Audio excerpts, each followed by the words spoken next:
மிதுன ராசி அன்பர்களே, இந்த மிதுன ராசி அன்பர்கள்லாம் ரொம்ப நாளா தேடிக்கிட்டு இருந்த ஒரு விஷயம் அப்படின்னு சொல்லலாம். மன நிம்மதிக்காக என்னைக்கிடா இந்த சந்தோஷம் கிடைக்கும், என்னைக்கிடா நம்ம மறுபடியும் பழசு மாதிரி வாழ்வோம் அப்படின்னு நீங்களாம் நினைச்சு பார்த்துருப்பீங்க பார்த்தீங்களா? அந்த மாதிரி ஒரு வாழ்க்கை உங்களுக்கு இந்த மிதுன ராசிக்காரர்களுக்கு வரப்போகுது. நிறைய பேரோட கஷ்டங்கள் தீரக்கூடிய ஒரு நேரம் அப்படின்னு சொல்லலாம். ரொம்ப பெரிய ஒரு சொல்யூஷன் கிடைக்குதா அப்படின்னு பார்த்தா மன நிம்மதி கிடைக்கக்கூடிய ஒரு நாள் அப்படின்னு சொல்லலாம்.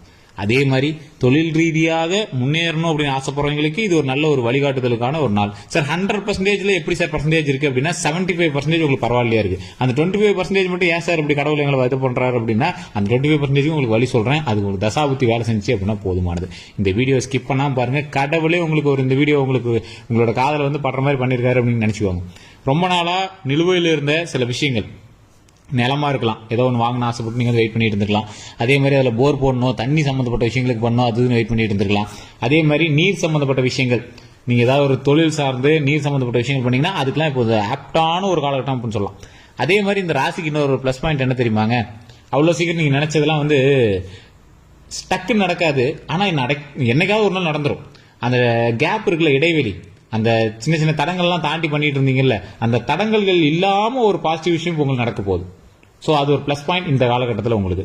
அதே மாதிரி இந்த ராசிக்காரர்களுக்கு ரொம்ப நாள் ஏங்கிட்டு இருந்த விஷயம் அப்படின்னு சொல்லக்கூடிய இந்த சொத்து விஷயமா இருக்கட்டும், பண விஷயமா இருக்கட்டும், இல்லை ஏதாவது குழந்தை இல்லாதவங்களுக்கு குழந்தை விஷயமா இருக்கட்டும், திருமணமாகாம தடைப்பட்டு இருந்தவங்களுக்கு திருமண விஷயமா இருக்கட்டும்.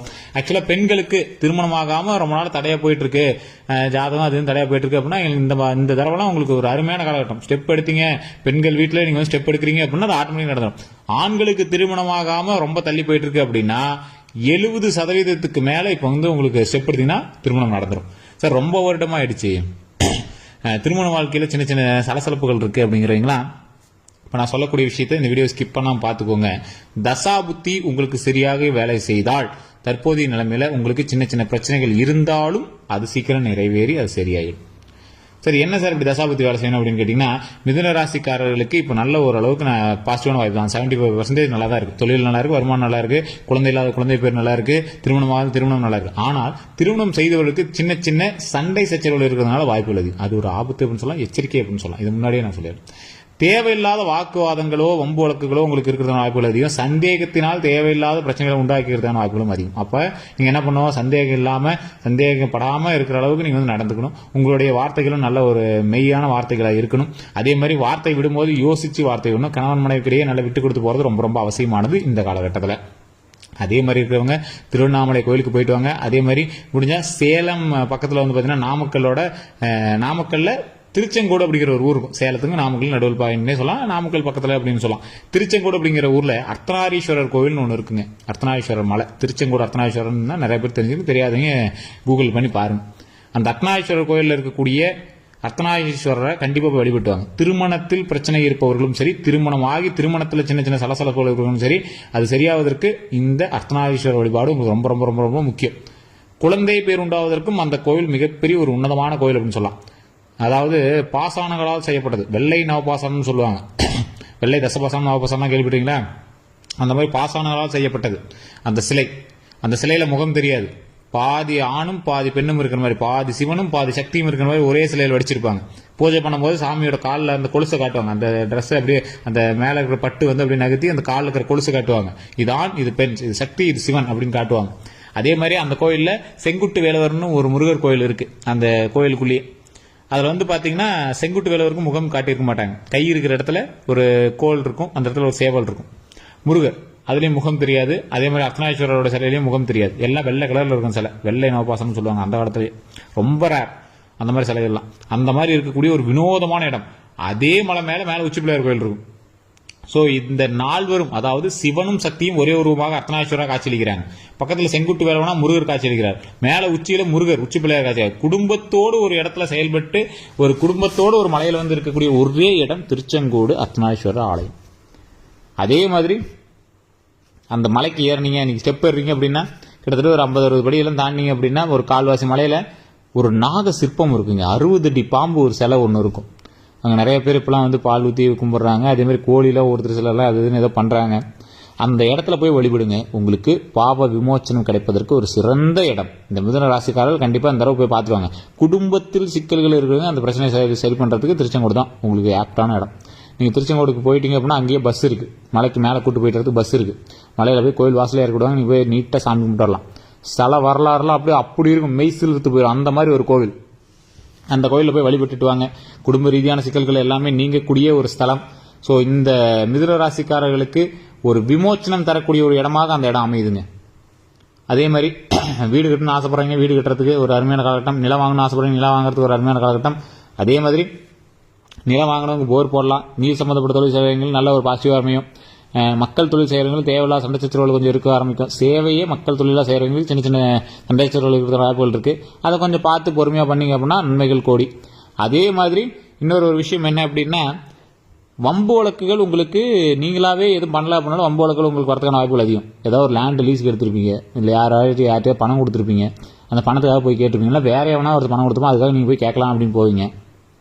போய் கேட்கும்போது அவன் என்னம்மா நீ யார் கேட்க வர்றது அப்படின்னு உங்களை, நீ வேற யாருக்கோ ஹெல்ப் பண்ண போவீங்க, நீங்கள் யாருன்னு உங்களை பக்கம் திருப்பி விட்டுருவாங்க. அவர் சண்டைக்கு காரணமானவர் நவுந்துக்குவார், நீங்கள் மாட்டிக்குவீங்க. இந்த மாதிரி தேவையில்லாத சண்டை சச்சரவுகளாக இருக்கிறதான வாய்ப்புகள் அதிகம். அப்போ ஆகையால் நீங்கள் என்ன பண்ணோம், சண்டை சச்சரவு இருக்கிற இடத்துக்கு கொஞ்சம் ஸ்கிப் பண்ணிக்கணும். அதே மாதிரி கல்வியில் ஓரளவுக்கு முதன்மையாக வரணும் அப்படின்னு ஆசைப்படுறவங்களுக்கு நல்ல ஒரு காலம். கவர்மெண்ட் வேலைக்கெல்லாம் அப்ளை பண்ணுறீங்க, எழுதுறீங்க அப்படின்னா 70% மேலே உங்களுக்கு வாய்ப்புகள் நல்லாயிருக்கு. ஒரு 30% உங்களோட தசாபத்தி ஜாதகத்தை செக் பண்ணி தான் பார்த்துக்கணும். அப்படி இருக்கிறவங்க தயவு செஞ்சு ஒரு டைம் லோக்கலில் ஜாதகம் பார்த்தவங்க இல்லை சார் அப்படின்னா கீழே டிஸ்கிரிப்ஷனில் நம்பர் கொடுத்துனா அந்த நம்பருக்கு ஃபோன் பண்ணி நீங்கள் பேசி தெரிஞ்சுக்கலாம். உங்களுடைய பிறந்த தேதி, பிறந்த நேரம், பிறந்த ஊரை சொல்லி அதுக்கு தகுந்த மாதிரி நீங்கள் ஜோதிடர்கிட்ட பேசி உங்களுடைய ப்ராப்ளத்தை எல்லாத்தையும் சொல்லி சால்வ் பண்ணிக்கலாம். இன்னொரு ஒரு பெரிய மேட்டர் என்ன அப்படின்னா, இந்த ராசிக்காரர்கள் வண்டி வாகனங்கள் வாங்குறதுக்கு ஆசைப்பட்டு இருப்பீங்க. வண்டி வாகனங்கள் ஒரு சிலர் வாங்கியிருப்பீங்க. சின்ன சின்ன சண்டை சச்சரவுகள்னால அந்த நகையை வச்சோ லேண்டை வச்சோ இஎம்ஐ வச்சோ ஏதோ ஒரு வண்டி வாங்கியிருப்பீங்க, ஒரு குடும்பத்தோட ஆசை வாங்கியிருப்பீங்க. அந்த வண்டி வாகனத்தில் ரொம்ப கவனம் தேவை. இஎம்ஐலையோ இல்லை டாக்குமெண்ட்லையோ இல்லை வண்டி மற்றவன்ட்டு கொடுக்குறதுலையோ இல்லை வேற வண்டி நீங்கள் வாங்கி ஓட்டுறதுலையோ வண்டி சம்மந்தப்பட்ட விஷயத்தில் கொஞ்சம் சிக்கல்கள் இருக்கிறதுனால அந்த சிக்கல்களை தீர்த்துக்கிட்டு அதுக்கு தகுந்த மாதிரி கொஞ்சம் வண்டியில் வேகமாக போகிறது, ஸ்டென்ட் காட்டுறதெல்லாம் இருக்கவே கூடாது. ஸ்டென்ட் காட்டுற வேலையை விடாது. அரசாங்க விதிகளை மீறாமல் நடக்கணும். அந்த மாதிரி நடந்தீங்க அப்படின்னா தான் உங்களை தப்பிக்க முடியும் அப்படிங்கிற ரேஞ்சில் தான் இருக்கீங்க. ஸோ அதனால் அதை மட்டும் கொஞ்சம் சரி பண்ணிக்கோங்க. மற்றபடி ஒன்றும் பெரிய இஷ்யூஸ்லாம் இல்லை. வண்டி வாங்கினது ரொம்ப கவனமாக இருக்கணும். உடல் ஆரோக்கியத்தில் ரொம்ப கவனமாக இருக்கணும். உடல் ஆரோக்கியத்தில் ஏதாவது பண்ணிச்சு அப்படின்னா உடனே டாக்டர் தான் பார்க்கணுமே தவிர தேவையில்லாத அது இதையும் பேசிட்டு குழப்பிட்டு இது பண்ணிட்டு இருக்கக்கூடாது. தொழிலில் நல்ல முன்னேற்றமான நேரம். நல்ல தொழிலில் ஒரு வருங்காலத்தில் ஒரு நல்ல ஒரு ஹைக்கு வரதுக்கான வாய்ப்புகள் இருக்குது. அந்த வாய்ப்பை சரியாக பயன்படுத்திக்கணும். வேற ஏதாவது குறுக்கோளிகள் இருக்குது அப்படின்னு யாராவது எடுத்தாங்கன்னா போகவே கூடாது. முதலாளி, நீங்கள் வேலை பார்க்குறீங்க, உங்களுக்கு முதலாளியாக இருக்காங்க, அவங்களுக்கு தெரியாமல் நான் வியாபாரம் பண்ணலாம் அப்படிலாம் பண்ணிங்கன்னா உட்காந்துரும். அதெல்லாம் தேவையில்லாத வேலை. அது உங்களுக்கே ஆப்போசிட்டாக ஆபத்தாக இருக்கிற வாய்ப்புகள் அதிகமாக இருக்குது. லீகலாக என்ன விஷயம் பண்ணுவோ பண்ணுங்க, இல்லீகலாக எந்த விஷயம் பண்ணாலும் இப்போ நீங்கள் மாட்டிக்குவீங்க. அந்த மாதிரி ஒரு சந்தர்ப்பத்தில் தான் நீங்கள் இருக்கீங்க. சில விஷயங்கள் முதலீடு பண்ணி அதில் மாட்டிட்டு முடிச்சுட்டு சில இடத்துல என்னடா பண்ணுறது அப்படின்னா நீங்கள் ஷாக்கில் இருக்கக்கூடிய ஒரு தருணம். அந்த தருணத்தில் என்ன பண்ணுறது அப்படின்னு நடுவில் நின்றுறீங்க அப்படின்னா கண்டிப்பாக உங்களோட ஜாதகத்தை பார்க்கணும் அப்படிங்கிறது தான் ஒரு முக்கியமான விஷயம். உங்களுடைய தசாபுத்தி செக் பண்ணிக்கோங்க. அந்த தசாபுத்தி படி என்னெல்லாம் நடக்குது அப்படின்னு பார்த்துக்கோங்க. நிறைய பேர் சார் மிதுன ராசி நல்லா சொல்லியிருக்காங்க, நல்லா தான் நடக்கும் அப்படின்னு உட்காந்துக்கிறீங்க. இது பொது ஜாதகம். நீங்கள் மிதுனங்கிறது ராசி மட்டும்தான் சேமுங்க. கிட்டத்தட்ட 12-13 கோடி பேர் இருப்பான். மிதுனத்தில் ராசி மட்டும்தான் சேமு. அதுக்குள்ளே என்னென்ன இருக்குது, தசாபுத்தி உங்களுக்கு வேற, நட்சத்திரம் வேற, லக்கினம் வேற, நீங்கள் பிறந்த நேரம், பிறந்த தேதி, பிறந்த ஊர், பிறந்த இடம் எல்லாம் வேற. உங்களோட பிரயாணிக்கக்கூடிய மற்ற ராசிகள் வேற. அப்போ நீங்கள் என்ன பண்ணுவோம், தனிப்படையான ஜாதகம் மட்டும்தான் உங்களுடைய ஓவரால் சொல்லும். இப்போ நான் சொன்ன விஷயங்கள்ல சார் 50% தான் படிக்குது அப்படின்னா 50% படிக்குது அப்படின்னா உங்களுக்கு 50% ராசி மட்டும்தான் சேமா இருக்குது, மற்ற எல்லாம் வேற வேறையா இருக்குது. அப்போ எதற்கு தகுந்த மாதிரி தான் உங்களுடைய வாக்குகளும் உங்களுக்கான பலன்களும் அமையுங்க. ஸோ அதனால அதற்கு தகுந்தாற் போல நீங்கள் ஏதோ ஒரு விஷயத்தை செஞ்சீங்க அப்படின்னாலும் நன்மையிலேயே முடியும். ஸோ அப்போ ஒரு டைம் ஜாதகத்தை பார்த்துக்கோங்க. முடிஞ்சா இப்போ நான் சொல்லக்கூடிய விஷயத்தை தினம் தினம் உச்சரித்து பாருங்க. துர்க்கை அம்மன் வழிபாடு உங்களுக்கு என்ன வழிபாடு கொடுக்கும், அதே மாதிரி திருச்செங்கோடு அர்த்தநாரீஸ்வரர் வழிபாடு ரொம்ப உங்களுக்கு வினோதமான ஒரு சக்தியை கொடுக்கும், வினோதமான ஆற்றலை கொடுக்கும். ரொம்ப இறங்கி இருக்கிறவங்களுக்கு எல்லாத்தையுமே மேலே தூக்கிறதுக்கான ஒரு அருமையான காலகட்டம். குடும்பத்தில் பிரச்சனை வராமல் காப்பாற்றுறது ஒரு அருமையான ஒரு கடவுள் அது. ஸோ திருமணமானவங்க கண்டிப்பாக அங்கே போய் மாலை மாற்றிக்குவாங்க. அதெல்லாம் ரொம்ப நல்லது. அங்கே ஒரு சிறப்பான பூஜையை பண்ணுவாங்க. மாலை மாற்றி சாமிகிட்ட வச்சு மாலை மாற்றி கொடுப்பாங்க. அதெல்லாம் ரொம்ப ரொம்ப நல்லதுங்க. அதெல்லாம் ட்ரை பண்ணி பாருங்கள், ரொம்ப நல்லது. திருமணமாகி குழந்தை பேர் இல்லாதவங்க, திருமணத்தில் சேவலாம் சண்டை சச்சரவுலாம் இருக்கிறீங்களா, அங்கே போய் சரி பண்ணிட்டீங்க அப்படின்னா ரொம்ப ஒரு அருமையான வாழ்க்கை வாழலாம் அப்படின்னு சொல்லலாம். அதே மாதிரி அன்னதானம் போடுங்க. சாப்பாடு இல்லாமல் இருக்கிறவங்களுக்கு அன்னதானம் போடுங்க. ஒரு 10-20 பேருக்காவது அன்னதானம் உங்களை கையால் கொடுங்க. அம்மன் வழிபாடு கண்டிப்பாக தேவை.